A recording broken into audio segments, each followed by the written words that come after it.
Oke, share screen saya sudah muncul ya? Sudah, Pak. Udah ya? Oke. Minggu lalu Minggu lalu sudah saya share di pertemuan sebelumnya ya. Pertemuan sebelumnya saya sudah share materi terkait update data. Hari ini saya akan bahas singkat untuk yang update data dan materi untuk delete data juga.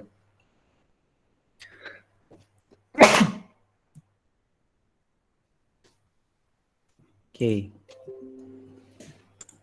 Sebelumnya kita masih pakai yang database yang universitas ya, yang ini yang universitas kita pakai. Lalu di dalam database universitas itu ada tabel mahasiswa.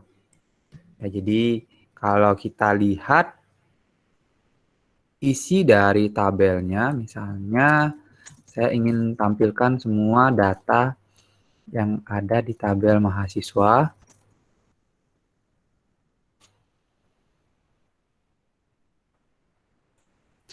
Nah, di sini datanya masih kosong. Jadi kita isi dulu. Ini materi pertemuan kelima kalau nggak kelima apa keenam, kelima ya yang insert data. Jadi kalau mau insert data kita pakai insert into, nama tabelnya adalah mahasiswa. Lalu isinya adalah NIM-nya misalkan berapa NIM-nya ya? 10, 10, 10. Nah, ini misalkan NIM-nya. Lalu namanya misalnya Susila. Umurnya misalnya 20 gitu misalnya. Lalu tanggal lahir misalnya 49. Bulannya bulan 4 gitu misalnya, terus 10. Jurusannya.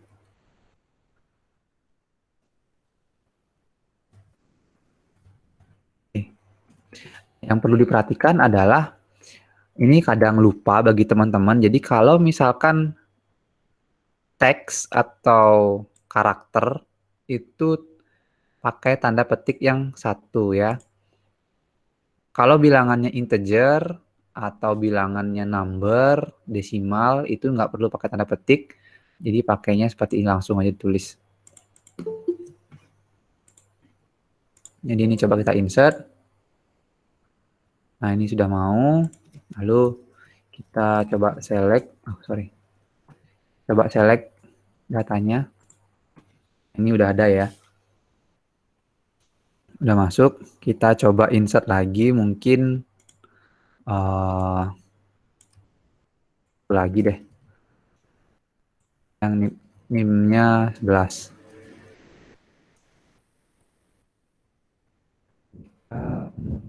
Samain aja. Kita samain aja ya. Mungkin di sini jurusannya vertikal.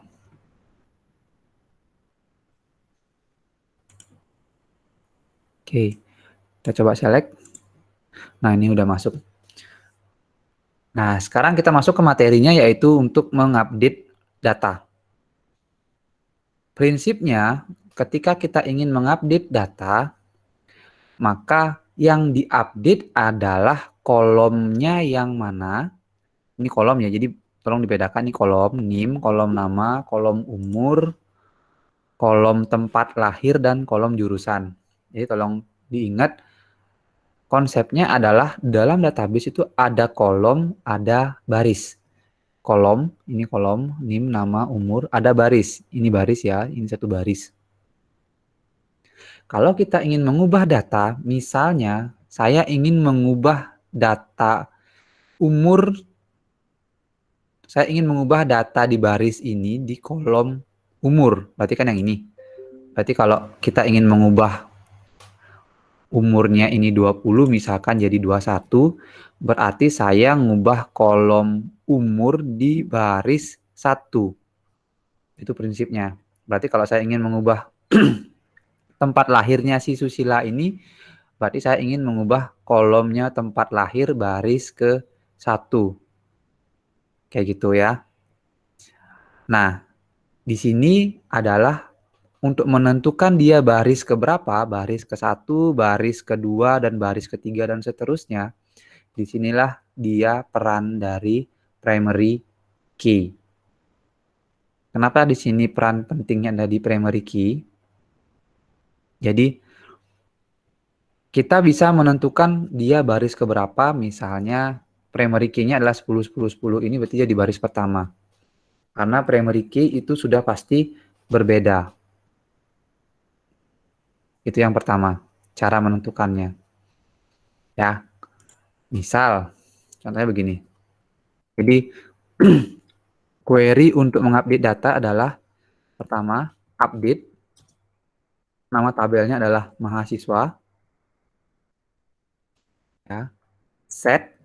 Set ini adalah nama kolomnya. Saya ingin mengubah kolom umur sama dengan 21. Lalu yang terakhir setelah set ini adalah kondisi. Ya. Kondisinya adalah where NIM-nya sama dengan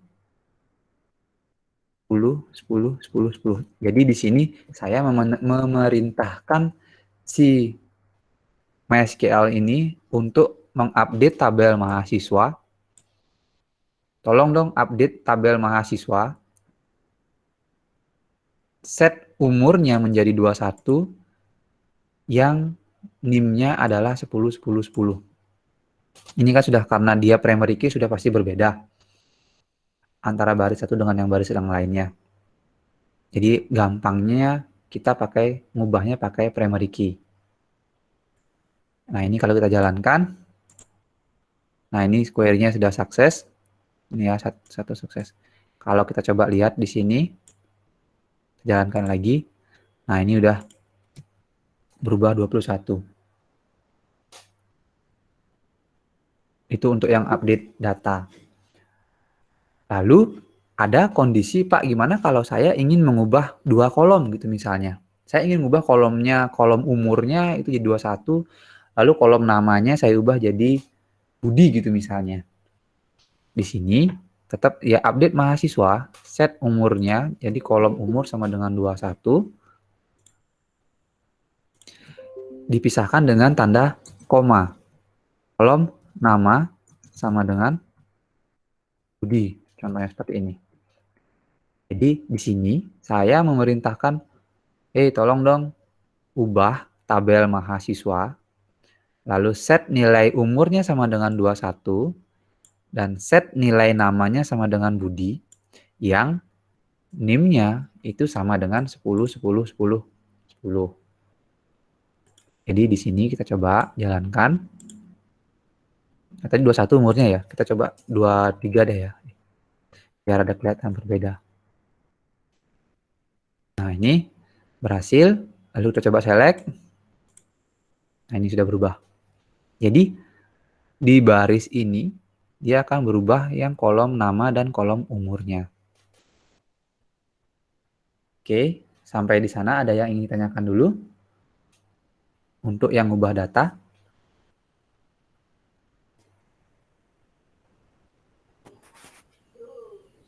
Saya mau bertanya, Pak. Oke. Apakah misalnya itu kan name-nya itu primary key. Apakah primary key-nya itu bisa diubah juga, Pak? Oke. Primary key selama dia tabelnya belum berelasi. Jadi biasanya kan tabelnya berelasi, ini primary key-nya biasanya digunakan di tabel yang lain ya. Itu bisa dirubah. Tapi kalau dia sudah berelasi, biasanya dia nggak bisa berubah. Jadi bisa jadi nanti kolom NIM ini dia berelasi ke kolom apa gitu misalnya. Kan di tabel lain pasti ada NIM juga, di mana dia jadi foreign key. Nah, itu dia nggak bisa diubah. Tapi kalau selama dia belum berelasi, dia masih bisa dirubah. Tapi saya tidak sarankan untuk mengubah ID atau primary key. Seperti itu. Baik, Pak. Ada lagi yang ingin ditanyakan?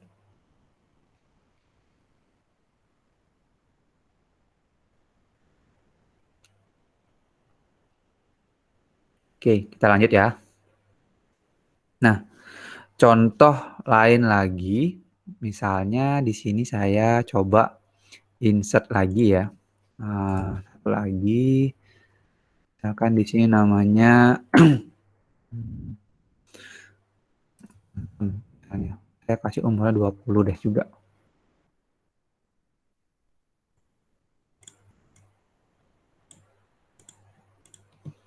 Oke, Anton nomor 20, tanggal lahirnya sama. Nah, oke. Ini contoh ya. Jadi di sini selain kita pakai primary key sebagai patokannya atau sebagai kondisinya, kita juga bisa pakai kolom yang lain untuk kondisi. Contoh seperti ini ya. Tolong dong ubah informatika. Kolom informatika ini menjadi bahasa Indonesia, di mana yang tempat lahir. Ini tempat lahir ya? Oh sorry, ini tempat lahir ya. Saya baru sadar ya. Oke, kita anggap tanggal lahir aja ya. Oke. Nah, mungkin ini tempat lahir karena ini salah ya. Oke, kita salah. Kita coba update ini ya.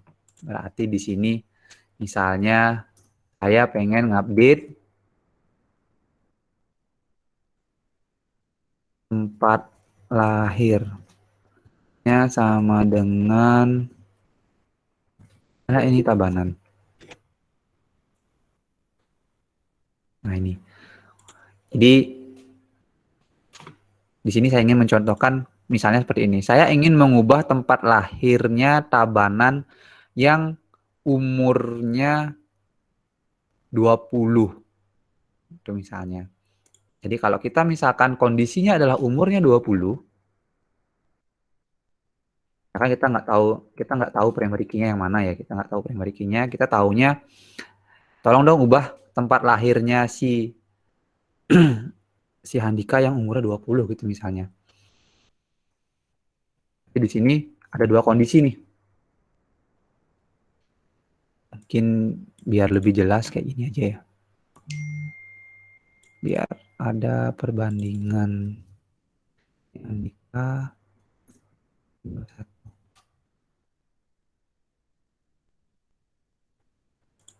Oke. Nah, jadi di sini bisa jadi kan ketika nanti teman-teman di kondisi nyatanya adalah tolong dong ubahin tempat lahirnya si Handika jadi Tabanan gitu misalnya. Ternyata waktu dicek ada dua nih Handika. Nah, berarti kan harus ada kondisi yang kedua lagi yang agar datanya itu jadi lebih jelas. Handika yang mana nih yang mau saya ubah? Apakah Handika yang umurnya 20 atau Handika yang umurnya 21? Itu kalau kita nggak tahu primary key-nya. Kalau kita tahu primary key-nya kan gampang. Tolong dong ubahin yang NIM-nya 11, 10, 10, 11. Udah selesai. Jadi kita udah tahu, si sistem ini udah tahu kalau baris yang akan dirubah adalah yang ini, baris nomor 2. Tapi di dunia nyata nanti pasti akan ada case-nya, waduh saya nggak tahu NIM-nya nih. Saya taunya namanya Handika nih umurnya 20 gitu. Nah di sana kita bisa cek where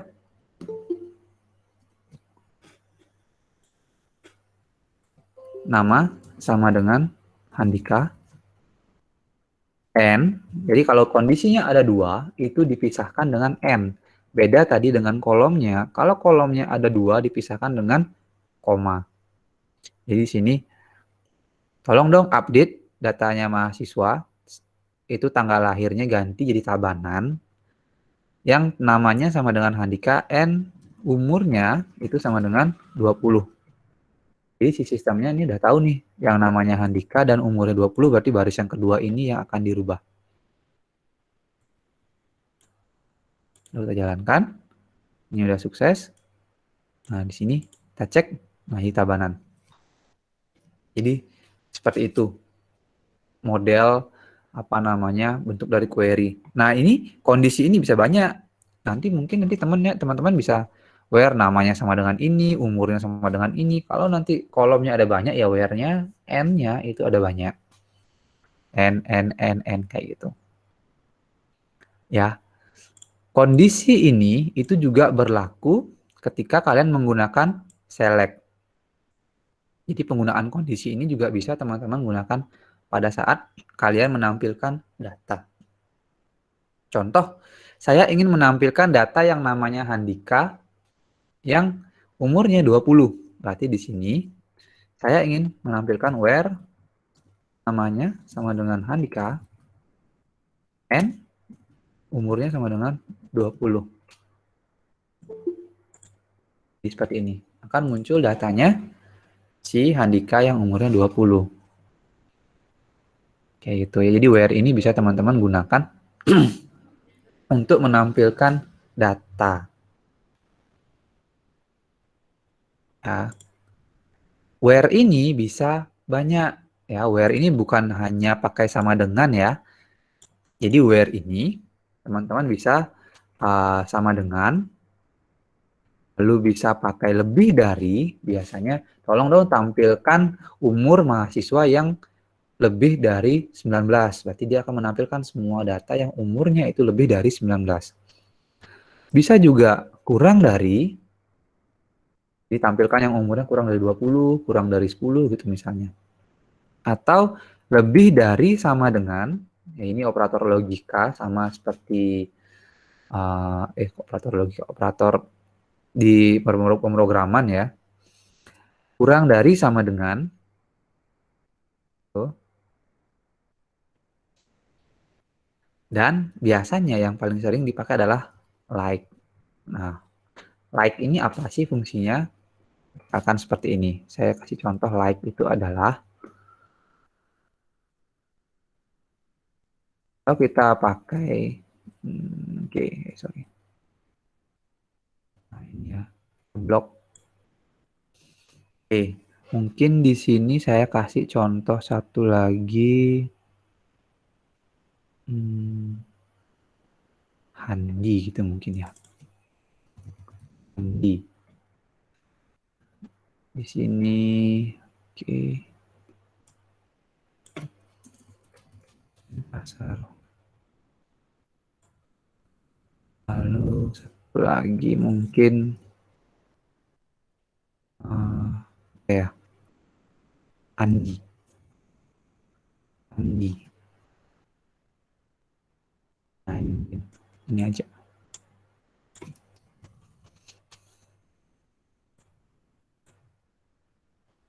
Oke.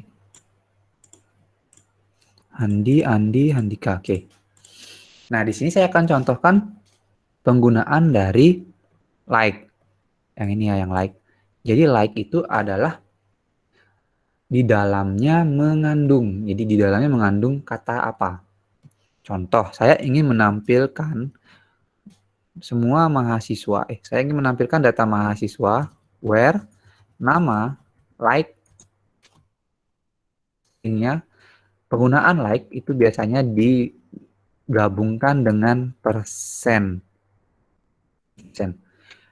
Kalau misalkan awalnya seperti ini ya, awalnya persen Andi, berarti sini kalau kita kasih ini ya, persen Andi.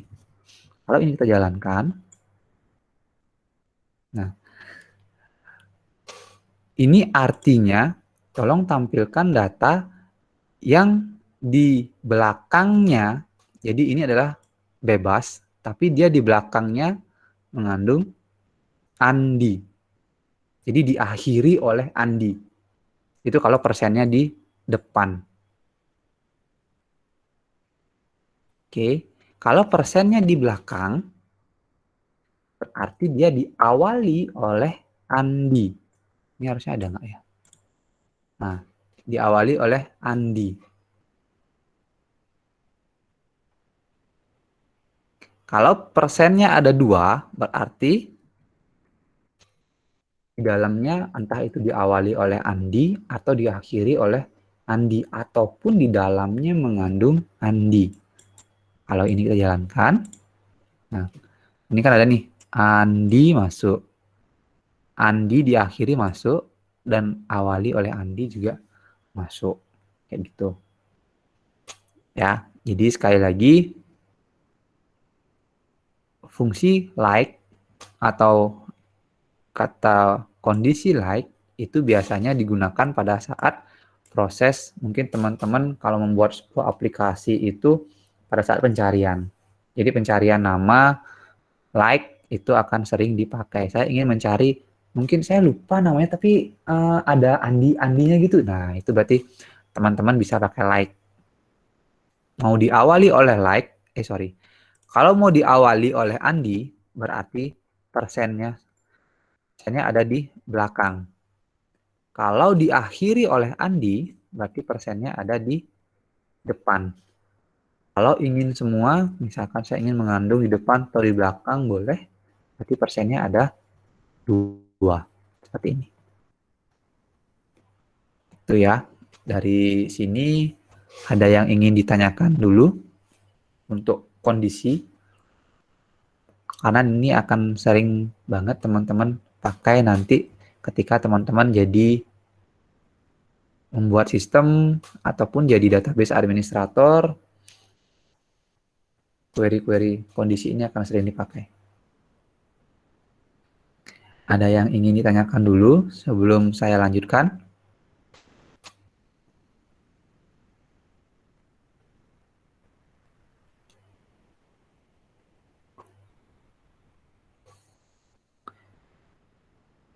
Oke, nggak ada ya. Nah, mungkin saya contohkan lagi yang untuk yang penggunaan ini ya.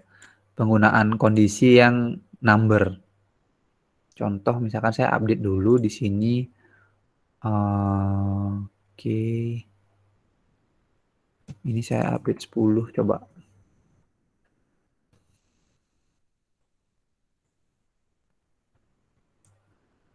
Ini saya hapus aja.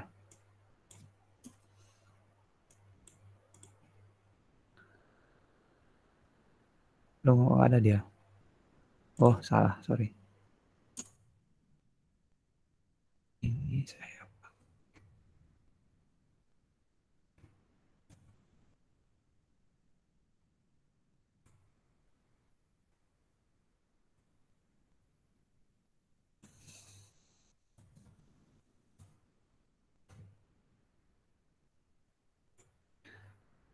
Oke, saya update.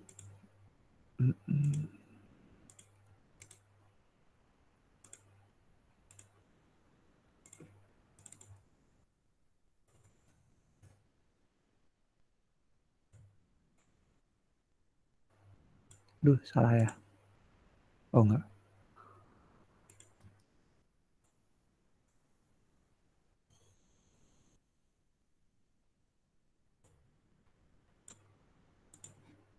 Oke, nih.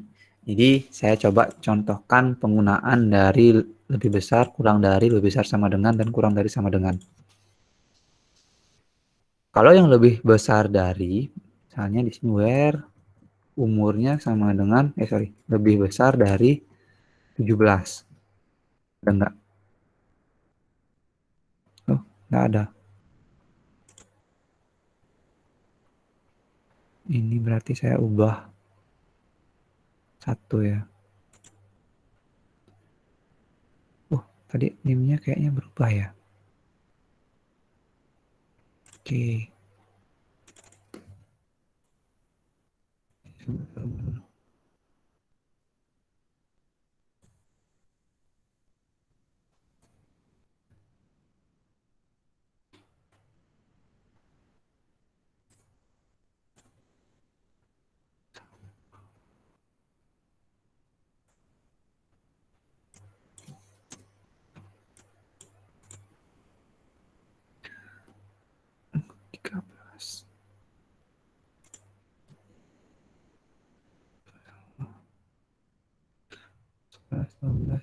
10.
Oke, kita coba tes. Saya ingin menampilkan data mahasiswa yang umurnya itu lebih dari 17. Harusnya yang muncul adalah 20. Karena 20 itu di atas dari 17. Nah, yang ini. Itu untuk yang lebih dari. Kalau yang kurang dari 17, nanti dia akan menampilkan semua umur yang di bawah 17 tahun. Itu misalnya. Yang ini. Bedanya dengan sama dengan, kalau kita pakai sama dengan, berarti 17-nya ikut. Karena lebih dari, kurang dari, sama dengan. Nah ini, 17-nya dia ngikut. Sama halnya juga dengan lebih dari sama dengan, berarti 17-nya ngikut. Ini dia. Itu ya. Jadi perbedaannya lebih dari sama dengan, kurang dari, sama dengan. Itu contoh penggunaan kondisi. Nah, di sana sekarang kita lanjut ke delete. Konsepnya sama dengan update. Jadi ada kondisinya juga. Jadi di sini contohnya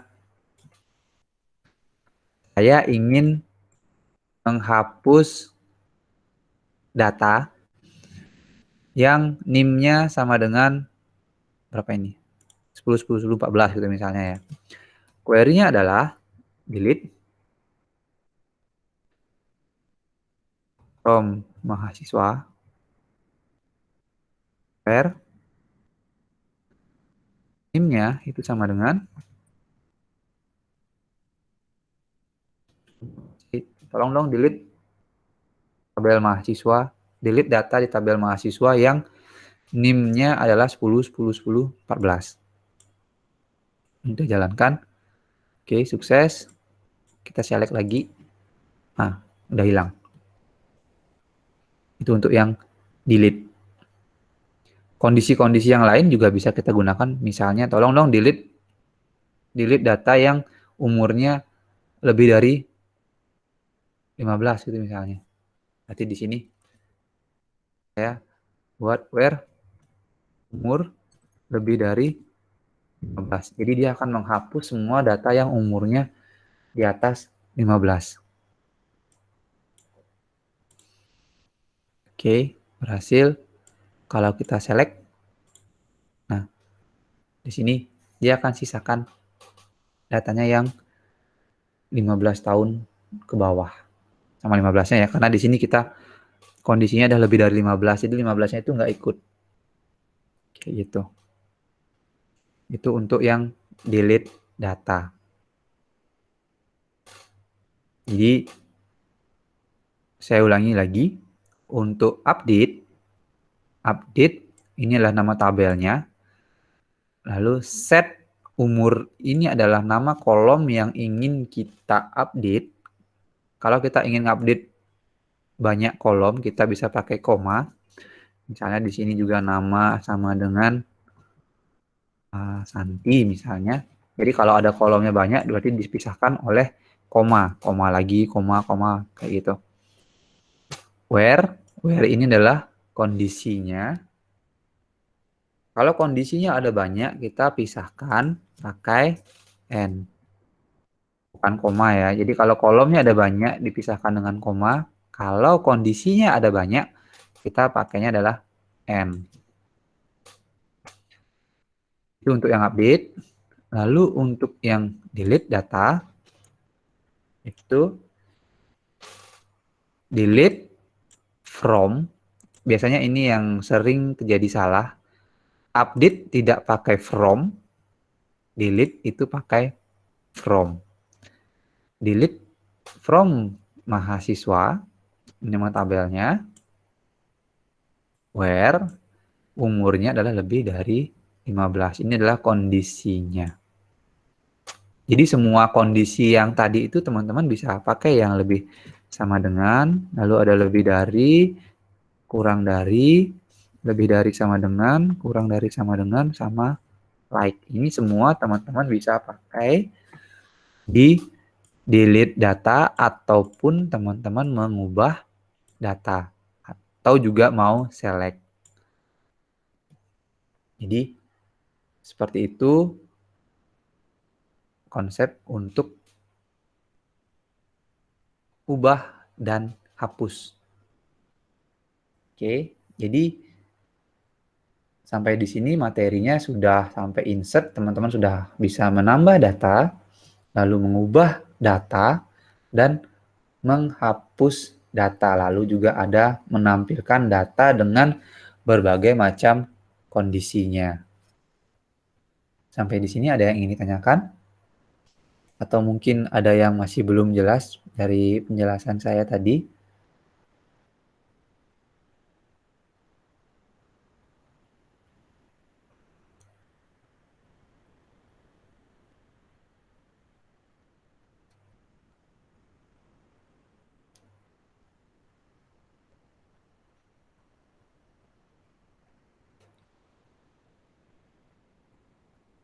Oke, nggak ada yang mau nanya?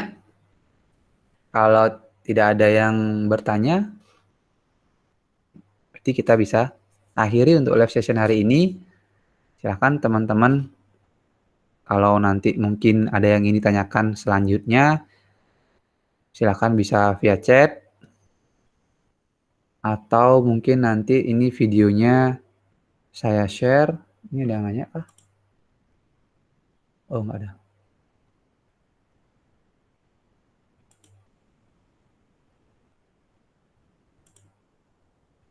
Jadi nanti ini videonya saya share juga. Mungkin teman-teman silahkan kalau misalkan lupa dan sebagainya. Oh, ini ada yang nanya. Ascending dan descending. Oke. Ascending dan descending itu fungsinya adalah pengurutan atau sorting ya. Jadi contohnya seperti ini. Wah, ini kita coba. Oke, ini saya tambahin aja.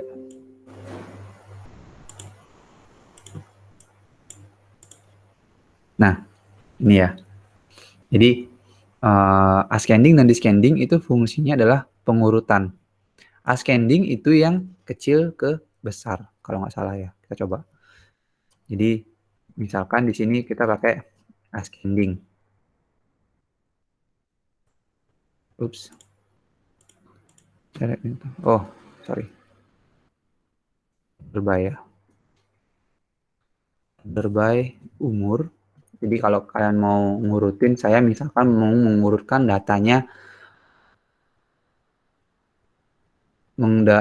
saya ingin menampilkan data mahasiswa yang diurutkan dari umur gitu misalnya. Jadi kita pakainya order by. Nah, berarti dia di sini order by umur. Ya, jadi diurutkan berdasarkan umurnya. Secara default query, kalau misalkan kalian kosongan seperti ini, itu dia akan diurutkan dari kecil ke besar atau ascending. Kalau teman-teman ingin mengurutkan dari besar ke kecil, itu pakainya yang descending seperti ini. Nanti dia akan mengurutkan dari besar ke kecil. Kayak gini. Itu fungsi dari ascending dan descending. Bisa dipahami mungkin untuk gede Arika.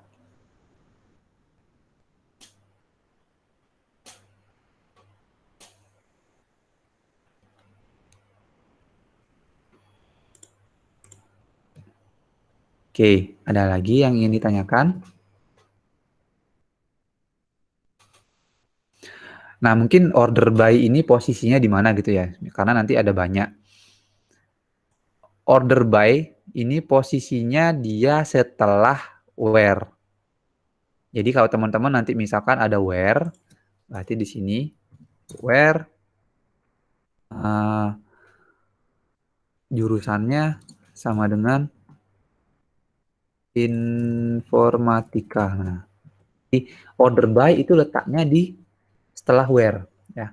Kondisinya setelah where, di bawahnya where ya, bukan ya, sama dengan sih, di bawahnya where. Jadi jangan sampai di teman-teman posisinya di sini, itu nanti dia nggak bisa jalan. Nah, itu nggak benar di sini. Jadi order by ini posisinya setelah where.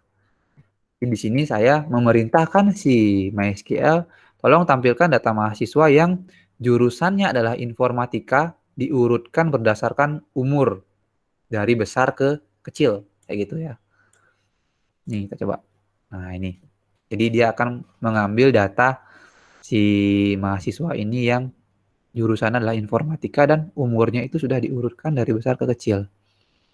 Kalau teman-teman ingin mengurutkan dari kecil ke besar, teman-teman bisa pakai ascending atau tanpa embel-embel apa di belakangnya. Jadi order by umur gitu aja, dia secara default adalah ascending. Nah kayak gini misalnya. Jadi dia sudah diurutkan. Oke, itu ya untuk yang ascending dan descending. Ada lagi yang ingin ditanyakan?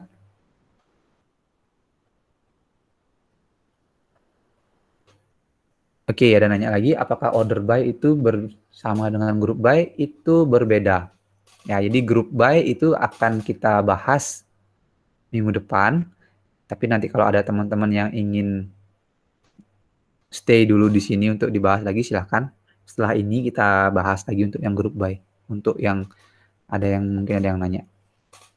Mungkin untuk materi ini dulu yang insert, update, dan delete-nya ada yang ingin ditanyakan? Kalau saya bahas group by nanti takutnya kebanyakan. Mungkin yang baru mengenal query biar bisa paham dulu.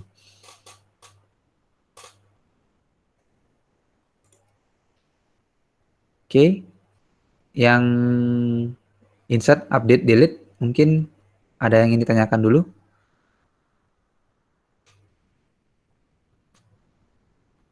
Sama select ya. Sama select, menampilkan data, menghapus data, mengubah data, menambahkan data. Nah, itu. Ada yang ditanyakan mungkin. Oke. Udah ya. Jadi untuk yang materi kita hari ini kita bisa akhiri. Mungkin untuk yang Arika, pertanyaannya Arika, habis ini kita bahas lagi. Yang ada kegiatan silahkan bisa leave. Kalau ada yang ingin stay di sini sih untuk bahas yang group by, silahkan juga. Jadi untuk hari ini materinya sampai di sini. Terima kasih atas waktunya. Selamat malam.